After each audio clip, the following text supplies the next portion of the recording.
Baik, Romo dan teman-teman, pada kesempatan yang pertama, saya akan membahas sebuah artikel dengan judul Truth in Practice, Foucault's Procedural Approach to Spirituality, written by Kerem Ekson. Pembahasan ini memuat poin-poin pokok yang termuat dalam artikel ini, kemudian saya ringkaskan dalam beberapa slide berikut ini. Sebagai pendahuluan, patutlah kita bertanya, apa yang diinginkan Kerem Ekson dari tulisannya? Penulis berusaha membandingkan dua konsep mengenai spiritualitas.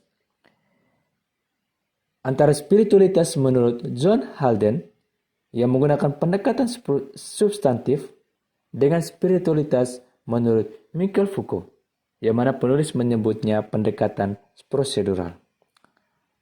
Penekanan penulis ialah konsep spiritualitas Foucault, yang mana spiritualitas Foucault menawarkan langkah transformasi praktis dari usaha spiritual, sedangkan pendekatan substantif Halden tidak sampai pada dimensi praktis. Selanjutnya kita akan melihat pendekatan substantif untuk spiritualitas yang dimuat dalam tulisannya Halden. Tulisan Halden berjudul On the Very Idea of Spiritual Values. Tulisan ini bertitik tolak pada gagasan bahwa spiritualitas berkaitan dengan dimensi dasar, fundamental dimension dari pengalaman manusia. Untuk menganalisis dimensi dasar ini harus menggunakan filsafat. Dan Halden menginginkan agar pemahaman spiritual dilepaskan dari batas-batas agama agar dapat masuk ke dalam wacana filosofi sepenuhnya. Ia mencatatkan bahwa pencarian terhadap bentuk pokok dari spiritualitas tidak dapat ditemukan melalui kajian filsafat kontemporer Anglo-Amerika yang lebih menitik beratkan pada tindakan etika. Sehingga Halden sendiri menyatakan bahwa etika tidak menjadi ranah untuk mengkaji spiritualitas. Dalam tulisannya itu, Halden berusaha mengembangkan cabang filsafat yang baru, yakni filsafat spiritualitas. Filsafat ini berawal dari klaim substantif tentang keberadaan sifat manusia atau jenis perasaan apa yang ditimbulkan di dalam diri manusia. Misalnya, ada perasaan putus asa dan perasaan sedih. Kemudian perasaan tersebut menjadi wawasan pra-filosofis yang kemudian menjadi mendorong seseorang untuk melakukan penyelidikan spiritual. Namun, pendekatan substantivisme menanggung risiko mengabaikan praktik sebagai elemen fundamental. Muncul pertanyaan bahwa dari penggabungan filsafat dan spiritualitas, bagaimanakah tepatnya bidang praktis seseorang dipengaruhi dan diubah oleh penyelidikan spiritual. Romo dan teman-teman, selanjutnya kita akan melihat pendekatan prosedural untuk spiritualitas yang termuat dalam pemikiran Foucault. Dalam The Hermeneutics of Subject, Foucault mengusulkan perbedaan umum antara filsafat dan spiritualitas untuk memahami pencarian akan kebenaran. Filsafat sebagai bentuk pemikiran yang menanyakan apa yang memungkinkan subjek untuk memiliki akses ke kebenaran dan yang mencoba untuk menentukan kondisi dan batas akses ke kebenaran. Sedangkan spiritualitas melalui pencarian, praktik dan pengalaman subjek melakukan transformasi yang diperlukan pada dirinya sendiri untuk memiliki akses ke kebenaran. Dalam tulisannya itu, Foucault menganalisis prinsip kenali dirimu sendiri, yang mana prinsip ini telah lenggang di budaya barat yang menjadi landasan hubungan etis diri sendiri dengan diri sendiri. Aktivitas hermeneutics terhadap pengalaman, sikap, emosi, dan karakter diri kemudian berguna untuk membentuk karakter dengan rangkaian praktik. Foucault menggambarkan spiritualitas sebagai seperangkat praktik yang mengarah pada transformasi terhadap subjek. Spiritualitas dapat mengacu pada mode mengsubjekkan, dalam arti membentuk subjek yang dapat dicapai melalui kerja praktis kepada diri sendiri. Berbeda dengan hal itu, menurut para substantifis, filsafat sebagai kegiatan mengetahui sudah memiliki potensi untuk mendorong transformasi mendalam dalam hubungan diri dengan diri sendiri. Dari perbedaan kedua konsep di atas, maka kesimpulan yang dapat kita ambil, yang pertama, penulis berpandangan bahwa pandangan Foucault mengenai filsafat dan spiritualitas lebih tepat menjelaskan tentang spiritualitas yang mengarah pada transformasi manusia melalui praktek atau tindakan yang dilakukannya. Foucault menawarkan perbedaan filsafat dan spiritualitas di sini. Baginya, wacana filosofis tidak memiliki kapasitas untuk memicu perubahan menyeluruh pada seseorang. Dampaknya terhadap praktik subjek bersifat tidak langsung, karena fungsi wacana filosofis terbatas pada pencarian dan penemuan sejumlah klaim kebenaran. Berbeda dengan wacana filosofis, wacana spiritual berkontribusi langsung terhadap praktik subjek sehingga mengubah subjek tersebut. Apa yang disampaikan Foucault berbeda dengan Halden. Filsafat spiritual yang digagas oleh Halden memang memperluas perspektif filsuf. Namun aktivitas filosofis sendiri memberikan peran yang terbatas pada transformasi seseorang. Saran penulis di sini, Kerem Eksen, aliansi antara filsafat dan spiritualitas memiliki manfaat yang besar untuk filsafat kontemporer melakukan pencarian akan kebenaran. Namun, butuh pula pandangan baru terhadap wacana filosofis. Maka pendekatan prosedural Foucault dapat menjadi solusi dengan aliansi antara filsafat dan spiritualitas. Demikian pembahasan saya mengenai artikel ini dengan poin-poin yang saya ambil dari artikel tersebut yang saya ringkaskan dalam beberapa slide ini. Terima kasih. Romo dan para saudara, mari kita lanjutkan pembahasan kita mengenai roh, jiwa, dan melampaui diri sendiri, dan kita akan fokus pada tokoh James Hillman. Sedikit pengantar, beberapa orang beranggapan bahwa tidak ada kebenaran spiritual dan bahwa segala sesuatu tentang spiritual itu bersifat subjektif atau emosional. Nah, spiritualitas sulit untuk diartikulasikan dan pengalaman spiritual tampaknya melampaui konsep rasional manusia. Ini menurut pandangan beberapa orang. Dan selain itu mereka beranggapan bahwa realitas spiritual tampaknya terputus-putus dengan kehidupan biasa dan tidak ada ukuran spiritualitas yang secara langsung objektif. Sehingga mereka beranggapan bahwa apa yang tidak dapat diukur itu tidak ada. Nah, dalam bab ini kita akan melihat beberapa gagasan yang diterima tentang spiritualitas dan secara khusus akan berfokus pada pandangan Pascal Jung, khususnya pandangan James Hillman yang mengkritisi pandangan tentang spiritualitas. Pokok pembahasan kita bagi dalam 3 bagian, yakni yang pertama 3 gagasan mengenai kerohanian atau spiritualitas, yang kedua pandangan dari Jung ke Hillman, dan yang ketiga penderitaan jiwa dan para dewa. Yang pertama, 3 gagasan mengenai kerohanian atau spiritualitas. Yang pertama, banyak tradisi kebijaksanaan, termasuk Kristen dan Stoa, menganggap bahwa kehidupan spiritual dimulai dengan kematian ego. Ini karena ada anggapan bahwa dengan kematian ego, orang akhirnya bisa keluar dari sikap mementingkan diri sendiri untuk berkorban demi orang lain. Kita dapat melihat contoh-contohnya dalam kekristenan, Vedanta, dan Stoa. Dalam kekristenan sendiri, hidup menjadi lebih baik ketika orang mampu melepaskan kehendak sendiri dan mengikuti kehendak Allah. Sedangkan dalam filsafat Vedanta, keberadaan individu adalah ilusi karena hanya bagian dari Brahman. Yang ilahi ada dalam segala hal, termasuk dalam individu itu sendiri.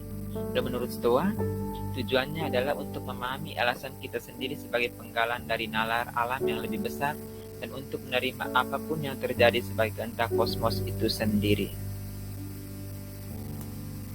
Pandangan yang kedua, Spiritualitas adalah cara hidup yang melibatkan pelarian dari nilai-nilai biasa seperti kekuasaan, uang, popularitas, dan kesuksesan pribadi, dan fokus pada masalah yang lebih utama seperti menjalani kehidupan yang bermakna atau menangkap sifat realitas yang tertinggi. Pandangan yang ketiga, spiritualitas dipahami sebagai semacam pencarian atau perjalanan yang berjalan dari alam terendah ke tingkat keberadaan tertinggi. Yang kedua, pandangan dari Jung ke Hillman. Hillman sendiri adalah seorang psikolog dalam tradisi Jungian yang menulis secara ekstensif tentang psikologi pola dasar, politeisme, dan dasar imajinasi kesadaran. Dia adalah seorang psikolog yang paling berwawasan filosofi tetapi sering diabaikan oleh para filsuf kontemporer sendiri. Selama beberapa tahun, ia adalah direktur studi di Institut Jung di Zurich, dan ia mendukung dan mengakui pandangan Jung tetapi sekaligus juga menolak dan mengkritisi pandangan Jung ini. Maka dia dianggap sebagai pemikir post-Jungian. Jung sendiri sangat prihatin dengan hilangnya makna dalam kehidupan modern. Dia menulis beberapa buku populer tentang manusia modern dalam mencari jiwa. Dalam karya terakhirnya Mendekati Ketidaksadaran, Jung meratapi kekecewaan dunia, pelupaan total jiwa sebagai objek pengetahuan, dan penurunan mitos dan simbol yang membuat hidup manusia bermakna di masa lalu. Bersama dengan Jung ini, Hillman berbagi keprihatinan umum ini. Bagi Hillman, banyak masalah kita berasal dari cara kita melihat dunia dalam hal yang berlawanan. Misalnya fisik dengan spiritual, pikiran dengan tubuh, akal dan emosi, dan sebagainya. Dan ini telah memiskinkan pengalaman kita. Dalam makalahnya yang berjudul Peaks and Valleys, The Soul-Spirit Distinction as the Basic for the Difference Between Psychotherapy and Spiritual Discipline, Hillman menjabarkan beberapa fitur paling dasar dari roh dan jiwa seperti yang biasanya kita pahami, dan dia juga menunjukkan bagaimana spiritualitas telah menjadi istilah istimewa yang menegaskan dirinya melalui pengabdian istilah lain, yaitu soul atau jiwa. Hillman juga menawarkan kepada kita sejarah singkat dari kedua konsep ini dalam tradisi Barat atau kekristenan, yang mengklaim bahwa dalam Perjanjian Baru, meningkatnya penekanan pada pneuma daripada jiwa sangat signifikan. Seperti yang dicatat Hillman, pneuma biasanya diterjemahkan sebagai roh, sedangkan soul lebih sering diterjemahkan sebagai jiwa. Tentu saja, penerjemahan modern sama sekali tidak bulat, tetapi bagi Hillman, preferensi Perjanjian Baru yang diputuskan untuk pneuma mewakili gerakan menjauh dari jiwa, yang merupakan inti dari perwujudan hidup kita. Sekarang di hadapannya istilah pneuma dan jiwa keduanya dapat diterjemahkan sebagai roh karena mereka tampaknya memiliki arti yang sama. Meski demikian, harus kita ingat bahwa dalam Perjanjian Baru, Santo Paulus dan yang lainnya membedakan pneuma dari jiwa. Ini karena mereka menganut pandangan bahwa roh adalah bagian yang lebih tinggi dari jiwa, sementara jiwa dan tubuh lebih rendah dan berhubungan dengan diri duniawi kita sendiri. Hillman menunjukkan bahwa dalam sebagian besar kisah tentang spiritualitas dan kehidupan spiritual, tema-tema tertentu ditekankan sementara yang lain diremehkan atau ditolak. Meski demikian, di akhir makalahnya, dia menegaskan pembagian penting antara roh dan jiwa, dengan yang satu lebih tinggi dan yang lainnya lebih rendah. Yang satu peduli dengan kosmos dan yang lainnya peduli dengan dunia. Yang satu berfokus pada pencapaian individu dan yang lainnya pada kehidupan komunal. Yang ketiga, penderitaan jiwa dan para dewa atau Tuhan. Di tempat lain, Hillman menekankan bahwa penderitaan kita itu penting karena itu membuat kita peka dan memberi kita perasaan yang kuat tentang siapa diri kita dan bagaimana dunia ini. Misalnya, melankolis adalah emosi yang signifikan karena itu mengklarifikasi dunia bagi kita. Itu memungkinkan seni dan keindahan untuk memasuki kita, dan dengan cara ini membantu kita untuk mengalami kedalaman jiwa kita sendiri. Dalam hal ini, bahkan trauma itu penting, bukan karena itu membentuk siapa diri kita, tapi karena itu memberi kita perasaan yang mendalam tentang keberadaan individu kita sendiri. Menurut Hillman, spiritualitas entah itu Buddha, Hindu, Kristen, dikaitkan dengan transendensi dan pengabdian diri biasa yang terlalu sulit dihadapi. Roh tidak mau berurusan dengan penderitaan pribadi. Itu bertentangan dengan merenung dan itu memperingatkan kita terhadap kebencian dan dengki kecil, dan karenanya kita menolak untuk memiliki hal-hal ini yang bisa menjadi yang paling penting karena itu adalah yang paling mengungkapkan siapa kita. Dengan cara ini, Ilman menyarankan agar kita benar-benar mengenal diri kita sendiri sebagai individu yang unik. Maka kesimpulannya, spiritualitas adalah sesuatu yang nyata, meskipun tidak dapat diukur dan tidak dapat dilihat. Dan Hilman menerima pandangan lama bahwa roh dan jiwa itu berbeda. Dan dia percaya bahwa kehidupan ini dan kemurahan hati mutlak saat ini. Dan dia beranggapan bahwa dunia ini misterius, meskipun sains tidak lagi mampu menangkap rasa misterinya. Dan dia mencari posisi ketiga antara materialisme lengkap dan kepercayaan pada substansi spiritual yang independen. Sekian dari saya, terima kasih. Baik Romo dan teman-teman, pada kesempatan ini saya akan mempresentasikan artikel yang ketiga dengan judul Naturalisme Spiritual yang ditulis oleh Eric Steinhardt.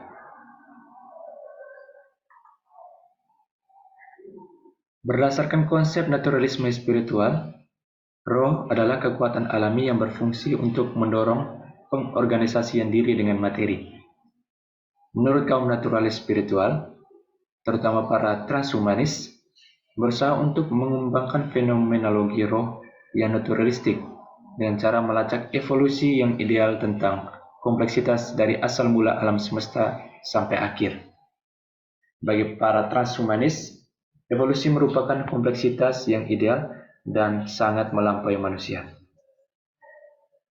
Sejarah roh ini dimulai dengan Stoa yang mengungkapkan bahwa pneuma adalah Tuhan, tetapi bukanlah supranatural, melainkan energi api dan mendorong evolusi kompleksitas kosmik. Sehingga dengan terinspirasi dari Stoa, Thomas Hobbes mengembangkan gagasan itu dari dewa jasmani, yang mana secara eksplisit Hobbes menyebut Tuhannya sebagai roh. Menurutnya, roh adalah sumber utama gerak di alam semesta. Kita lihat beberapa poin mengenai gerak roh ini. Yang pertama, dari teras stoik ke gunung suci. Bagi orang-orang Stoa, tingkat pengorganisasian diri diatur ke dalam peringkat rantai besar wujud. Peringkat ini dimulai dengan batu, kemudian tumbuhan, hewan, manusia, dewa, dan akhirnya Tuhan. Karena spiritualitas adalah pengorganisasian diri, dan karena pengorganisasian diri adalah kompleksitas yang berkembang, oleh karena itu, para naturalis spiritual menggantikan konsep stoik tentang rantai besar wujud yang ada di atas itu dengan konsep Dawkinsian tentang gunung suci. Yang maknanya dapat kita petik, dapat kita lihat di poin selanjutnya ini. Roh selalu mendorong energi kosmik untuk naik ke tingkat kompleksitas yang berkembang lebih tinggi. Berdasarkan sejarah itu, banyak futuris dan transhumanis berpendapat bahwa evolusi akan terus mendaki naik. Mereka telah memberikan argumen untuk evolusi tanpa akhir yang mensyaratkan bahwa alam semesta kita akan selalu mendaki lebih tinggi di gunung mustahil atau gunung suci. Poin yang kedua, melewati ambang batas biologis. Pada saat isi alam semesta adalah energi tak berbentuk, roh itu ada sebagai dorongan intrinsik murni untuk pengorganisasian diri yang lebih besar. Dalam sejarah alam semesta kita yang optimal secara spiritual ini, roh menggerakkan energi kosmik dan melintasi ambang batas ini.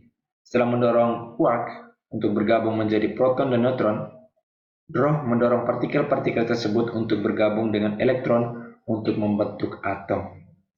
Karena roh bertindak dalam segala hal, para naturalis spiritual berpikir bahwa kehidupan sering muncul di alam semesta. Tampaknya di banyak planet, roh membentuk energi kosmik menjadi organisme. Kita lanjut ke poin yang ketiga.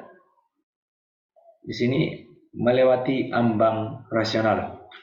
Roh melintasi ambang batas rasional ketika ia membentuk energi menjadi organisme. yang menjalankan pengendalian diri yang rasional. Pengaturan diri rasional kita adalah pengendalian diri. Oleh karena itu, spiritualitas setiap manusia adalah tingkat pengendalian diri. Dapat digarisbawahi di sini, spiritualitas setiap manusia adalah tingkat pengendalian diri. Nah, pengendalian diri ini tidak terletak di dalam substansi berpikir, tetapi terletak sepenuhnya dalam organisasi di daging. Masuk ke poin selanjutnya, yakni roh yang melewati ambang batas paleo spiritual. Pada setiap sejarah spiritual, roh melintasi ambang batas paleo spiritual. Roh ini melintasi ambang itu ketika organisme rasional membentuk sistem sosial yang terorganisir secara rasional di dalam masyarakat. Koherensi ini termanifestasi dalam hukum interaksi sosial. Oleh karena itu, masyarakat menjadi rasional karena mampu mengatur diri sendiri. Nah, institusi paleo spiritual memupuk empati, simpati, dan cinta hanya dalam kelompoknya. Maka ketika institusi paleo spiritual ini keluar dari kelompoknya, kebajikan prososial menjadi negatif bagi mereka. Mereka melihatnya sebagai penuh kebencian, melihatnya secara destruktif dan kekerasan. Nah, kelemahan spiritual mengisyaratkan, menandakan bahwa kesempurnaan kita tidak seimbang. Kita cukup pintar untuk menciptakan resiko eksistensial bagi diri kita sendiri, misalnya menciptakan senjata nuklir atau perubahan iklim. Namun, kita mungkin tidak cukup baik untuk mengatasinya. Karena itu, dorongan menuju tingkat pengendalian diri yang lebih tinggi mungkin tidak cukup untuk mengangkat kita keluar dari zaman paleo spiritual. Roma dan teman-teman, kita masuk ke poin selanjutnya, orang bijak meso-spiritual. Kaum Stoa menyebut manusia ideal sebagai seorang yang bijak. Seorang bijak adalah manusia yang maksimal secara spiritual, yang juga memiliki tingkat pengendalian diri setinggi mungkin. Mereka rupa-rupanya tidak menderita tekanan emosional, karena pikiran mereka yang kurang tergantung secara emosional itu, mereka lebih peka terhadap alasan atau argumentatif yang lebih rasional. Umat manusia memiliki tingkat pengendalian diri sosial yang tinggi. Spiritualitasnya secara manusiawi maksimal. Tugas umat manusia adalah terus mendaki ambang batas spiritual yang tadi dicatatkan pada awal, mendaki gunung suci atau gunung mustahil. Kita lanjutkan ke poin selanjutnya. Roh melewati ambang neo-spiritual. Satu-satunya cara bagi umat manusia untuk melampaui pengorganisasian diri yang ideal adalah dengan menghasilkan beberapa bentuk kehidupan yang unggul secara spiritual. Saat umat manusia belajar untuk menghasilkan bentuk kehidupan yang unggul secara spiritual, ia melewati ambang mustahil. Ia melintasi ambang neo-spiritual tua dan memasuki zaman neo-spiritual. Selama zaman neo-spiritual, umat manusia belajar menggunakan rekayasa genetika untuk mengendalikan arah revolusi. Seiring berjalannya zaman neo-spiritual, umat manusia melahirkan penerus spiritualnya. Di sini disebut hominid transhuman. Spiritualitas transhuman melebihi derajat manusia ideal dari pengendalian diri rasional. Mereka lebih spiritual daripada orang bijak nyatanya.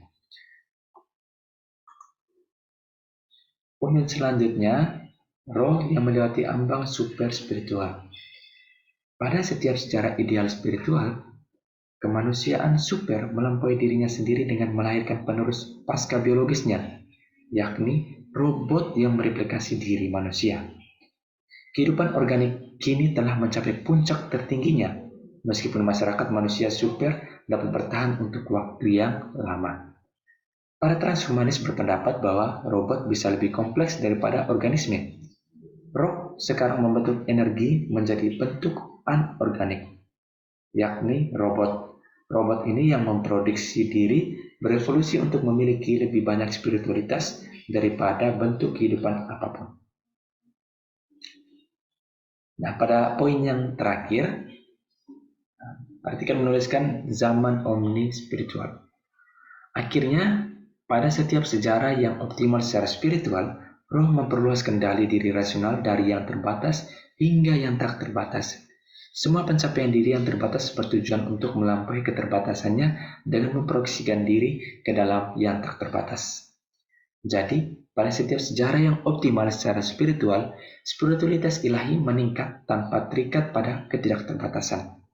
Masing-masing memahami sebagai pengoptimalan spiritual. Tujuannya adalah untuk melampaui spiritualitas yang terbatas dengan menghasilkan pikiran spiritual yang tak terbatas.